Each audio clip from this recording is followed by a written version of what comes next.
My fiancée called the cops on me after I beat up her male best friend. Defending myself. He's my family, I'll do anything to protect him. So I went nuclear and destroyed them both. So I proposed to my girlfriend who hadn't worked in 4 years. 3 months later, she moved her childhood best friend, who I'd never heard of, into my apartment without asking. When I said no, he shoved me, she called the cops and lied about what happened. So I taught them a lesson they will never forget. Grab some popcorn and enjoy the chaos. I, 29 male, proposed to my girlfriend Chloe, 26 female, 3 months ago. We'd been together for 4 years, and honestly, I thought we had it figured out. She was 26, I was 29, and we'd been living together for 2 years in this decent apartment I'd been renting since before we met. I work in supply chain operations for a pharmaceutical distributor. Nothing glamorous, but the pay's solid, and the benefits are good. The proposal happened at this little park where we used to get coffee every Sunday morning. Nothing fancy, just me, her, and a ring I'd saved up 6 months for. She cried, said yes. My brother thought I was crazy. You sure about this one? He asked when I told him. She doesn't even have a job. He wasn't wrong. My girlfriend had been trying to make it as a painter for the past 4 years. And when I say trying, I mean she'd sold exactly 2 paintings, both to her mom, for $20 each. But I didn't care. I loved her, and I made enough to cover both of us. She spent her days in our second bedroom that she'd converted into a studio, working on these abstract pieces that honestly looked like someone had let a wild toddler loose with finger paints and zero supervision. I'm talking giant canvases, 3-4 feet across, covered in what she called emotional landscapes. One piece was literally just brown and gray smears she titled Fractured Masculinity. I asked her what it meant once. She said I wouldn't understand because I hadn't deconstructed my relationship with capitalism. It looked like someone scraped mud across a canvas and called it deep. Now looking back, I think she was passionate about being a painter, not painting. She'd spend more time taking photos of herself in front of her easel for Instagram than actually working on anything. Her account had maybe 60 followers. Half were bots selling crypto. A quarter were her family members doing their obligated duty. The rest were other artists, just as broke and delusional as she was, all liking each other's posts in some sad circle of validation. She'd go to gallery openings and art shows, wearing these pretentious black turtlenecks and talking about the intersection of color and emotion, like she was some kind of expert. Meanwhile, her actual paintings sat unfinished in the corner, collecting dust. I paid for everything. Rent, groceries, her art supplies, the random classes she'd sign up for and quit after 2 sessions. Last month's credit card statement? $340 on art supplies that were still in their packaging. $220 on what she called gallery networking lunches, which were really just overpriced brunches with other unemployed artists, and $85 on some online color theory course she watched exactly 1 video of before forgetting it existed. She'd occasionally talk about getting a part-time job to help out, but it always came with some excuse about how it would stifle her creativity or take time away from her work. Her contribution to our household expenses in 4 years? Approximately $0.00. Whatever, I made it work. After the proposal, things were great for about 2 weeks. We started looking at venues for the wedding, talking about honeymoon destinations, all that stuff.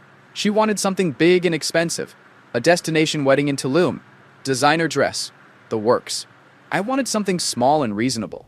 We compromised by agreeing to figure it out later, which really meant she'd keep pushing until I caved and maxed out credit cards. Then she started acting weird. It was subtle at first. She'd be on her phone constantly, smiling at texts, and then putting it away real quick when I walked into the room. She'd disappear for hours to meet with gallery owners, and come back empty-handed every time. I asked her about it once. "Everything okay? You seem distracted." "Just stressed about the wedding," she said. "There's so much to plan." We hadn't planned anything yet, but okay. The weird behavior continued for another week. More secretive phone calls, more unexplained absences, more of that smile she'd get when looking at her screen. I figured she was planning some kind of surprise for me, maybe coordinating with my family about the wedding. I came home from work on a random Tuesday and found some guys sitting at my dining table with my fiancée, both of them laughing over sparkling cider and cheese like they were at some gallery opening. The table was covered with art magazines and what looked like the guy's portfolio. My fiancé was leaning in close, nodding along to whatever he was saying like he was revealing the secrets of the universe. I stopped in the doorway with my work bag still on my shoulder. "Who the heck is this?" My fiancé looked up. For just a second, I saw panic flash across her face. Real, genuine, oh no panic. Then she forced a smile and stood up quick. Hey babe, you're home. You didn't answer my question. The guy stood up and reached out to shake my hand with this confidence that immediately rubbed me wrong. He was tall, skinny, and had one of those deliberately messy haircuts that probably cost $150 at some boutique salon in the Pearl District. The whole carefully curated broke artist aesthetic down to a science, except nothing about it was actually broke. Noble, he said with this smug grin. Great to finally meet you, man. Chloe talks about you all the time. I didn't shake his hand. Just let it hang there between us while I looked at my fiancé. Who is Noble, and why is he in my apartment drinking my beverages? My childhood best friend, she said quickly. Too quickly. Like she'd been preparing this explanation. From back home. Remember I mentioned him? I set my bag down slowly. Took my time. Let the silence stretch out. No, I really don't. And in 4 years together, I feel like I would have remembered you mentioning a best friend. I know about your second grade teacher. I know about your childhood dog, Rusty. I know about that time you fell off your bike and needed stitches. But Noble? Nothing. Not once. She crossed her arms. I've definitely told you about Noble before. Multiple times. But you never listen to anything that isn't about work or money. When? I don't know. At some point. Name one time. She couldn't. Just stood there with her arms crossed, looking defensive. Noble sat back down at my table like he owned the place. Picked up his glass. My glass. Drinking my beverage. So I'll ask again, I said. What's he doing here? Noble jumped in before Chloe could answer. Had a falling out with the collective I was working with in Portland, he said in this practiced, rehearsed way. Bunch of sellouts anyway. They wanted to commercialize everything. Sell to corporate clients. Completely abandon their artistic integrity for profit. So I left. Couldn't compromise my vision like that. Chloe said I could crash here while I figure things out. I looked at Chloe. She did what? Can we talk in the kitchen for a second? She said, already moving that direction. Yeah, we really need to talk. In the kitchen, she didn't even let me get a word out. Noble's staying in the guest room. I already set him up. Don't make this a thing. You invited someone to live in my apartment without asking? She rolled her eyes so hard I thought they'd get stuck. Oh my God, he's not random. He's been my best friend from childhood. But of course you wouldn't know that because you never actually listen when I talk. I've heard every story about your life, Chloe. Every single one. You've told me about your first kiss, your high school drama teacher, your college roommate who stole your shampoo. But this guy? Nothing. Not even his name. And you made a decision about my home without talking to me first. She stepped closer, voice dripping with contempt. Oh, here we go. The "it's my apartment" speech again. You know what? I'm sick of you acting like everything revolves around whose name is on some stupid piece of paper. I contribute plenty. Noble needs help, and I'm not throwing him out because you're insecure. He needs to leave, tonight. Her whole face changed. Eyes went cold. What did you just say to me? I said no. He's not staying here. I already told him yes. He's unpacked. You want me to humiliate myself because you can't handle sharing space for a few weeks? That's pathetic. That's actually pathetic. This isn't about sharing. It's about you making major decisions without me in a place I pay for entirely. That's basic respect, Chloe. She laughed in my face. Actually laughed. There it is. I pay for everything, so I'm in charge. You know what? Maybe I should just leave then. See how you like living alone in your precious apartment. Go out there right now and tell him to pack up. No. He's staying. Deal with it or sleep somewhere else. But I'm not kicking out my friend because of your fragile ego. I walked back into the living room. Noble was on his phone. Definitely heard every word through the thin walls, pretending to scroll through Instagram. Noble, I said. His head snapped up. You need to leave. This isn't going to work out. He looked past me to Chloe. She came storming out and actually stepped in front of Noble like she was protecting him from me. In my own apartment. He's not going anywhere. I invited him and that's final. In my apartment. That I pay for completely. Where you have no legal standing whatsoever. She looked at me with pure disgust. You're pathetic. You know that? Absolutely pathetic. You're embarrassing yourself in front of Noble right now. Noble stood up, moved right next to Chloe, put his hand on her shoulder like he was comforting her. Like she was the victim here. In my own home. Look, man, he said in this condescending tone, like he was talking to a child who didn't understand art or culture or anything meaningful. Chloe said I could stay, so I'm staying. Sorry if that bothers you, but that's just how it is. Not up to you, I said, keeping my voice level. This is my apartment. You've got 5 minutes to grab whatever you brought and walk out that door. Or I'm calling the cops and having you removed for trespassing. Go ahead. Noble said with this little smirk. Like he thought this was funny. Like this was all some performance he was enjoying. Call them. Chloe invited me. They can't do anything. I pulled out my phone. Started pulling up the dial pad. That's when Noble shoved me. Right in the chest. 2 hands. Full force. Hard enough that I stumbled back a step. Don't, he said. All the smugness gone from his voice now. Just aggression. I looked at him. Looked at my fiancé. Back to him. I've been doing karate since I was 10 years old. 19 years of training. Went to regionals twice in high school. My sensei used to say the best defense is staying calm while everyone else loses their composure. Control your breathing. Control the situation. I could feel my heart rate slow down. That familiar calm settling in. Don't put your hands on me, I said quietly. Or what? He shoved me again. Harder this time. You gonna call the cops? Go ahead. Tell them what happened. See who they believe. My fiancée was yelling something. Her voice sounded far away. I wasn't really listening anymore. This guy showed up uninvited, refused to leave when I told him to, and now he was assaulting me in my own home. The home I paid for. The home where I should feel safe. He went to shove me a third time. I grabbed his wrist mid-push, twisted his arm behind his back in one smooth motion, same wrist lock I'd practiced 10,000 times in the dojo. Drove him face first into the wall next to the kitchen. Hard. He struggled. Started trying to pull away, yanking against my grip. That's when I heard it. The snap. Sharp and clean. Unmistakable. Noble screamed. High-pitched. Nothing like the tough guy act he'd been putting on 2 seconds ago. I let him go and he crumpled to the floor, holding his arm. His wrist was bent at an angle that definitely wasn't natural. The whole arm I'd twisted behind his back was already starting to swell. You broke my arm! He shrieked, voice going up an octave. You maniac! You broke my arm! My fiancé rushed to him. Didn't look at me. Just straight to him. Oh my God, Noble, are you okay? Let me see it. He attacked me. He just attacked me for no reason. I stood there watching this unfold. The adrenaline starting to fade. Reality of what just happened beginning to set in. My fiancée pulled out her phone. Started dialing with shaking hands. What are you doing? I asked, already knowing the answer. Hello, police. I need help. Someone just attacked my friend. Broke his arm. Please hurry. I stared at her. You're calling the cops on me? You broke his arm. He shoved me first. 3 times. After I told him to leave my apartment. After he refused. That's not what happened, she said into the phone, looking right at me while she lied, making eye contact while she destroyed me. My fiancé came home and attacked my friend for no reason. We're scared. He's hurt really bad. Please send an ambulance and police right away. She was lying to the police. To my face. Without hesitation.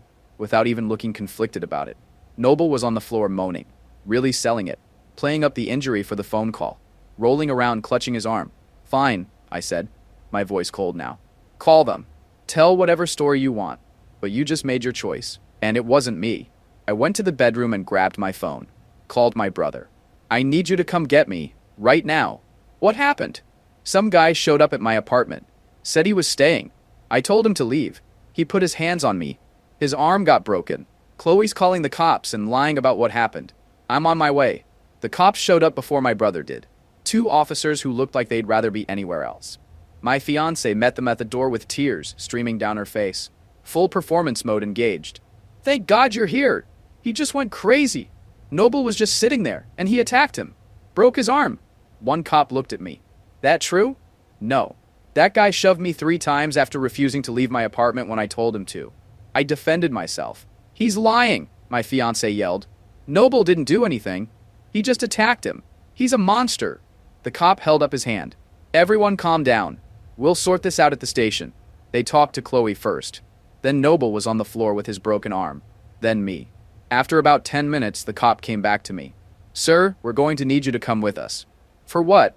I defended myself in my own home against someone who refused to leave. There are conflicting stories and someone's injured. We need to sort it out. This is unbelievable. Sir, you can come voluntarily or we can make this more difficult. I looked at my fiancée. She was with Noble. Arm around him. Not looking at me. Fine. Let's go. They didn't cuff me, but they did put me in the back of the patrol car. Neighbors watching from their windows. Great. At the station, I sat there replaying everything. The shoves. The snap. Her lying to the cops about me. My brother showed up around 10 p.m. with a lawyer friend. She called the cops on you? he asked through the bars, and lied about what happened. Said I attacked him for no reason. That woman. The lawyer got me out in an hour. No charges filed yet, but they said it depended on Noble and Chloe's statements. My brother drove me to his place. That relationship's over, he said. You know that. Yeah, I know. So what now? I'll make them pay for it. 2 days later, I sat in my car outside my apartment building for a solid 10 minutes, just staring up at my window. The light was on. Of course it was. They were in there, in my place. I grabbed my phone and opened the voice recorder app. Hit record, slipped it into my shirt pocket with the microphone facing out. Then I walked upstairs and unlocked my door. They were on my couch. Noble's arm in a sling, Chloe curled up next to him with her feet tucked under her like she owned the place. They were watching my TV, eating my food. A bag of the expensive kettle chips I'd bought 3 days ago sat open on my coffee table. They jumped when I walked in. What are you doing here? Chloe asked. Not embarrassed, not apologetic, annoyed, like I was interrupting something important. Are you still here? She rolled her eyes. We're staying here, obviously. Where else would we go? Literally anywhere that isn't my apartment. Noble stood up, wincing like his arm hurt, playing it up. Look, man, we need to talk about what happened. There's nothing to talk about. You need to leave. We're not going anywhere, Chloe said. I've lived here for 4 years. This is my home. Noble stepped closer. His confidence was coming back now that the initial shock wore off, smirking like he had some big secret. About that night, dude, I only shoved you a couple times. That's it. And you went crazy and broke my arm over nothing. There it was. Say that again. You heard me. He actually puffed his chest out, getting bold now. Honestly, I wish I'd hit you harder. Should have actually dropped you when I had the chance. All I did was push you around a little, and you lost your mind. Chloe nodded along, arms crossed, entitled as ever. Exactly. Noble barely touched you. You're the one who attacked him. You're the violent one here. So you're both admitting you lied to the cops? She laughed. Sharp and nasty. Not even trying to hide it. Yeah. So what? I told them what I needed to tell them to protect us, and I'd do it again in a heartbeat. You were out of control that night, and we had every right to defend ourselves. You'd lie to the police again. Absolutely. Without hesitation. She said it like she was proud. Like lying to law enforcement was some kind of power move. And if you try anything at all, we'll tell them the exact same story. That you attacked Noble unprovoked, they'll believe us over you. Noble jumped back in, still riding that high of thinking he was untouchable. Face it, man. It's 2 against 1. Our word against yours. And Chloe is your fiancée. Who do you think they're going to believe? I looked at them both. These 2 absolute disasters standing in my apartment, eating my food, admitting to filing a false police report, bragging about it, threatening to do it again. You know what? You're right. I was the problem. I was the problem for staying with someone who never contributed anything. I was the problem for not seeing this coming. Chloe's face twisted. Oh, please. Spare me the victim act. I cook, I clean, I do your laundry. That's worth just as much as money. You cook twice a month and order takeout on my card the rest of the time. Try again. Whatever. Point is, we're staying. Noble needs help, and I'm not abandoning him because you're having a breakdown. Noble sat back down on my couch, made himself comfortable. Maybe if you'd paid attention to what actually matters instead of just your bank account, we wouldn't be here. I pulled out my phone, stopped the recording, saved it, backed it up to the cloud right there in front of them. What are you doing? Chloe asked. Chloe. Making sure I have proof of everything you just said. About lying to the cops, about planning to do it again, about Noble claiming I attacked him first. Her face went white. You recorded us? Every word. And it's already uploaded. You can't delete it. You can't take my phone. It's done. Noble stood up fast. You can't use that. That's illegal. Actually, this is a one-party consent state. I can record any conversation I'm part of. And I just did. So now we're going to do this my way. What are you talking about? Chloe's voice got higher. You're both leaving. Right now. Get your stuff and get out. We're not going anywhere, she snapped. I pulled out my phone again. Dialed. What are you doing? Noble asked. Calling the police. Let's see how they feel about you 2 admitting to filing a false report and trespassing. Wait, Chloe said, panic creeping into her voice. You can't. The operator picked up. 911. What's your emergency? Hi. I need police at my apartment. I have 2 people who've been squatting here who just admitted on recording to filing a false police report and are now refusing to leave. Chloe lunged for my phone. I stepped back. The address is... Okay, okay, wait, Noble said. Let's just talk about this. I put the phone on speaker.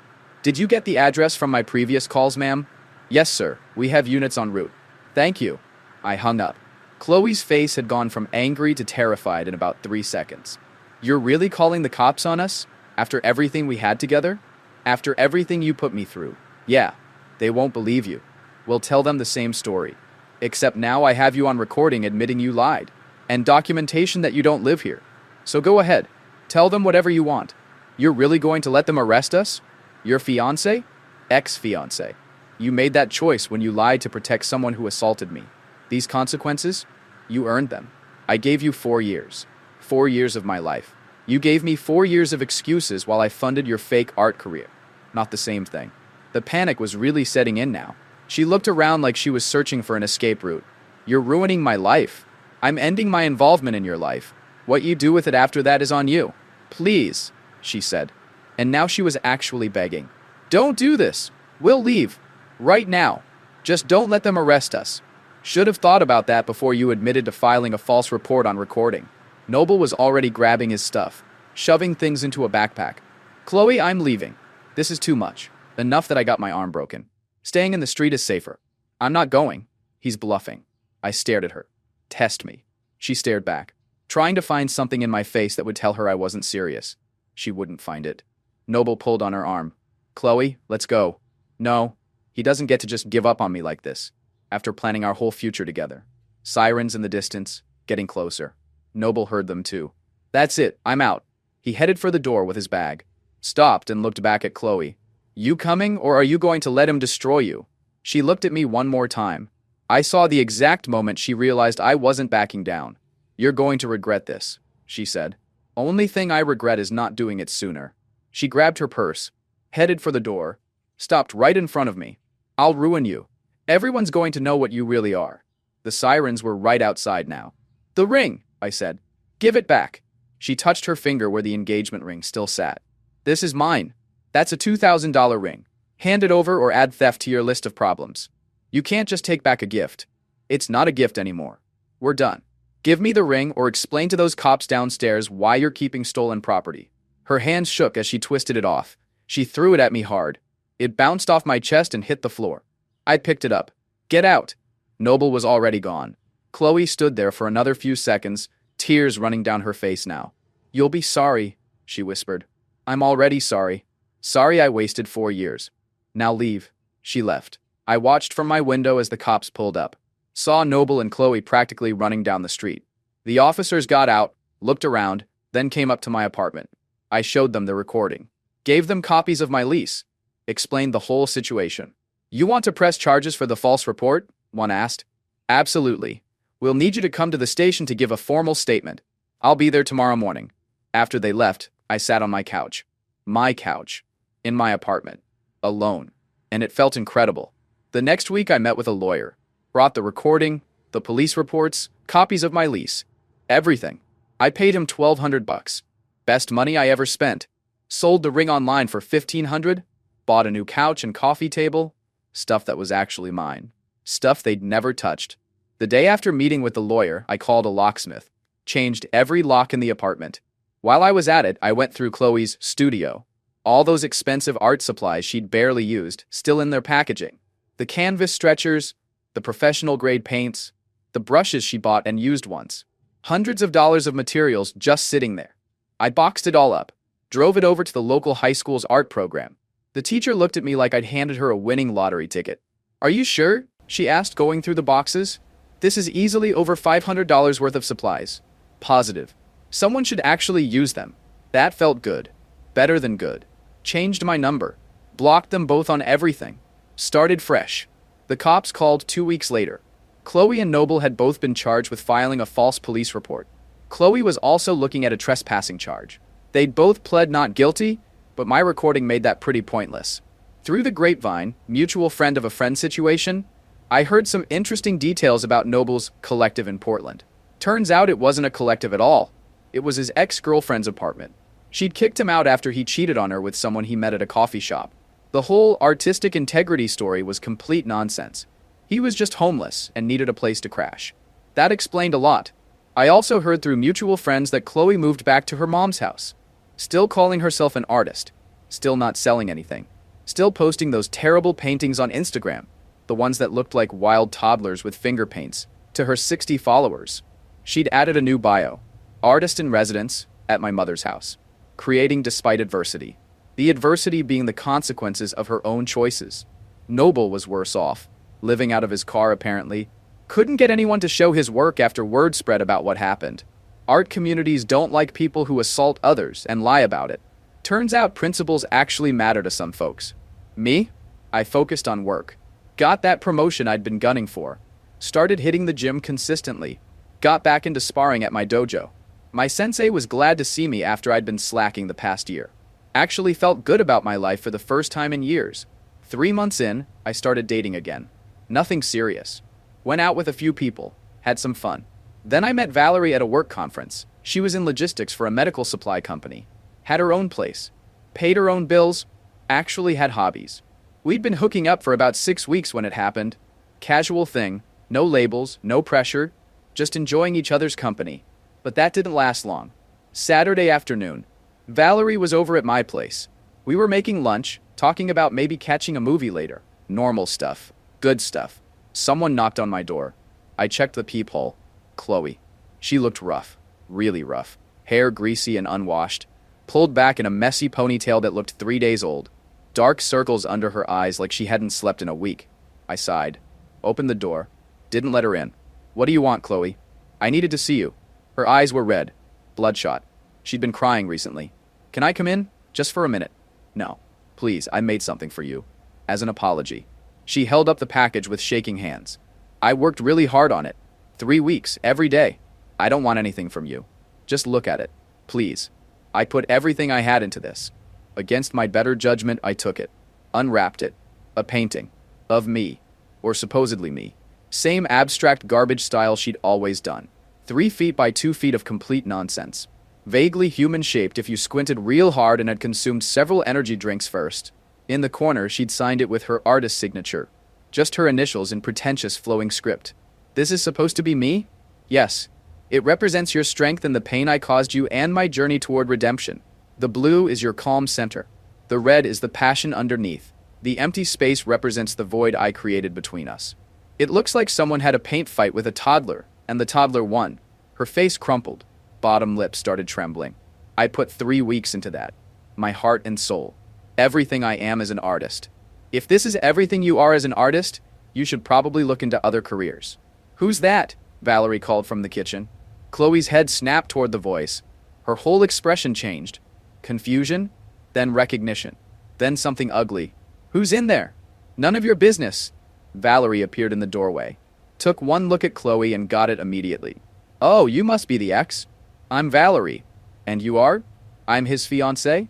Ex-fiancée, I corrected. Very ex.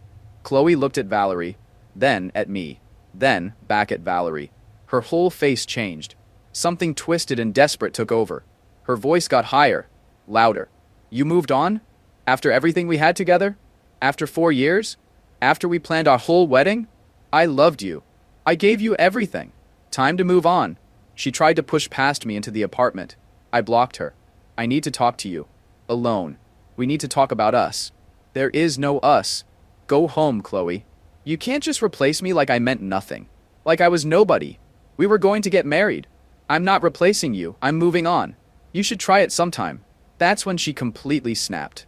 She shoved past me, still holding the painting, screaming something about homewreckers and betrayal, and how dare I throw away what we had. Valerie stepped back as Chloe burst into my apartment, waving the painting around like some kind of weapon. Eyes wild, hair coming loose from the ponytail, completely unhinged. You need to leave, Valerie said, calm as anything. Voice steady, not scared at all. Right now. Shut up. Just shut up. Chloe's voice cracked. This has nothing to do with you. He's mine. We're engaged. We were planning our wedding. We had a future. We never planned anything. You talked about expensive venues you couldn't afford and expected me to max out credit cards for. Chloe wasn't listening. She turned to Valerie, pure rage on her face, shaking. You think you can just swoop in and take what's mine? He loved me. He proposed to me. We had 4 years together. 4 years. I am in his house, Valerie said with this little shrug. So I'm already way ahead of you. Chloe lunged straight at Valerie, painting raised above her head like she was going to bring it down on her skull. Valerie didn't panic, didn't scream. Just grabbed the painting as Chloe swung it toward her face, yanked it out of her hands with one smooth motion, and in the most beautiful move I've ever seen, brought it down over Chloe's head like she was knighting someone with the world's worst sword. Chloe stumbled backward, shocked, mouth open, paint dripping down her forehead, pieces of canvas stuck to her sweater. Just standing there looking like a performance art piece about failure. I started laughing. Couldn't help it. The image of Chloe covered in her own terrible art while Valerie stood there looking mildly annoyed was too perfect. Too absolutely perfect. You think this is funny? Chloe screamed at me, trying to pull canvas pieces out of her hair. Blue paint smeared across her cheek. You think this is funny? Yeah, actually I really do. This is the funniest thing I've seen in months. She tried to go at Valerie again. All rage, no strategy. Valerie just stepped aside like a matador and let her trip over her own feet. Chloe went down hard on my floor, face first. Made this sound like oof when she hit. That's when I pulled out my phone and called the cops. The cops showed up in about 8 minutes. Same officers who'd been here before, actually. They walked in, saw Chloe on my floor covered in blue and red paint and canvas pieces, and just stopped. This the same woman from the false report case? One of them asked me. I could see him trying not to smile. That's her. They looked at Chloe on my floor, at the destroyed painting, at Valerie standing there calm as anything, at me. What happened here? Valerie spoke up. She forced her way in when he told her to leave, tried to hit me with that painting. I defended myself and broke it over her head. Then she tried to attack me again and fell on her own. That's not what happened, Chloe yelled from the floor, still sitting there, paint in her hair. They attacked me. I just wanted to talk to him and they ganged up on me. The officer looked at me. You have a relationship with her? Not for 3 months. She showed up uninvited. She's lying, Chloe said. He still loves me. We're engaged. We were planning our wedding. Tell them about our wedding. The officer looked at her left hand. No ring. Ma'am, are you engaged to this man? We were. He gave me a ring, which you threw at me when I kicked you out 3 months ago. I sold it. Bought that couch you're sitting next to. The officers looked at each other. One of them sighed like he was really tired. Like this was the 3rd domestic call today and he just wanted to go home. Ma'am, you're going to need to come with us. What? No. I'm the victim here. They destroyed my art. You forced your way into an apartment you don't live in. Attacked someone with a weapon. Yes, ma'am. A painting counts as a weapon. And refused to leave when asked. That's breaking and entering, assault with a weapon, and trespassing. Let's go.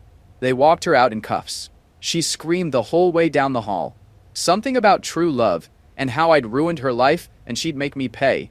And this wasn't over. After they left, I looked at Valerie. She had a tiny speck of blue paint on her shoulder. So, that was my ex. She seemed stable, real well-adjusted, right? Total catch. Can't imagine why I let her go. We went to that movie, got dinner after, had a good night, filed for that restraining order the next morning. Judge granted it immediately after hearing about the break-in and seeing the police report. Chloe was ordered to stay at least 500 feet away from me, my apartment, and Valerie. She violated it twice in the first month, got arrested both times. Last I heard, she's got 6 months probation and mandatory counseling. Still living at her mom's house. Still not selling paintings. Still posting those terrible abstract pieces to her 60 followers on Instagram. Still telling anyone who will listen that I destroyed her life and was financially abusive. Noble moved out of state. He's working at a warehouse in Nevada now. Loading trucks. Finally got a real job. Good for him. Every consequence they are facing, they earned them. Every single one.